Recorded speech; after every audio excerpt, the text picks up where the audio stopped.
Hello comrades, welcome back to Jacob's Custom Gunworks. Today I have a Uberti Silverboy on the table. Wanted to go out to the range here yesterday and do this review, but it was super freaking windy, so I'm going to do a tabletop today. Anyway, like we say, Uberti Silverboy here on the table. This one's in 22 LR. This one came into the store I was working at here several years ago.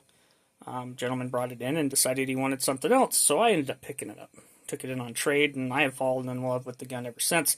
As you can see, it's in ridiculously good shape. I don't think the previous owner put more than maybe a box of shells. I mean, maybe a tube of shells, so 14 rounds for the gun just to see how it works, and that was about it.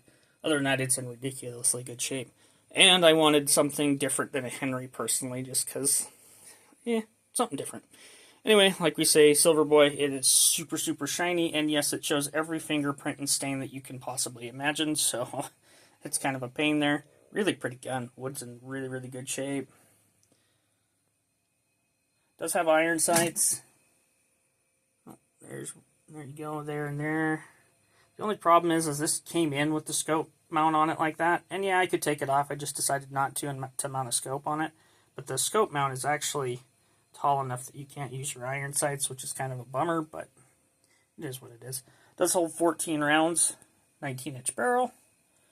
Trigger's pulling right about 3.5 pounds on a really crisp break. It is buttery smooth all the way around in the action. I really do enjoy shooting this gun. My particular gun is very picky with ammunition. We were out shooting a couple of different loads, and Winchester, I remember, was one of them that this gun did not like. However, I shoot a lot of Remington Golden bullets, and if you know me, that's kind of my go-to round. And this gun likes it, so it works out really well for me. But this is kind of a two-parter. So talk about the gun a little bit, but we're going to talk about the scope here as well. I'll flip this over. There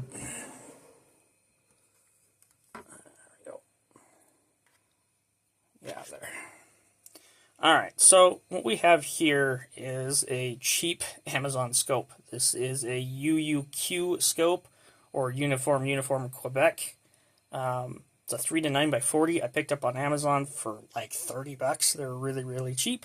And honestly, I got this specifically for a .22 rifle and specifically for this rifle. They do come with some ridiculously tall rings. I mean, they're taller than these Vortex ones that I have here. So if you're going to mount it to something, you may consider getting some different rings because, again, they're just ridiculously tall. The other thing that I have that's kind of a flaw is you see the little adjustment nub there? It's actually in the downward position. So if this scope had better eye relief and it was moved farther forward and you had a hammer exposed like I do, that could be a problem. Probably not so much of a problem on some bolt-action semi-auto gun, excuse me. But yeah, just keep that in mind. I did write that review on Amazon as well. Other than that, the eye relief in that particular part were the two complaints I have. It is an illuminated reticle, and it's super bright. I believe it's just green and red with like 6 different settings. It does come with cheap flip-up caps, which is kind of a nice touch.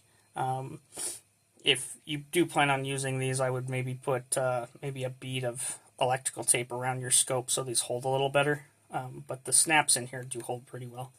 But other than that, it's not bad. I put them generally on 6 power, and I just leave them, and that's where I like to blast gophers. But like I say, for $30, we'll see how that holds up. I didn't want to put a ton of money in a 22 LR scope. In this particular gun, I don't shoot as much as I'd like to, but I figured, what the hell, we'll scope it anyway. Anyway, that's all I got for you today. Just checking out this shiny gun. Until next time, comrades.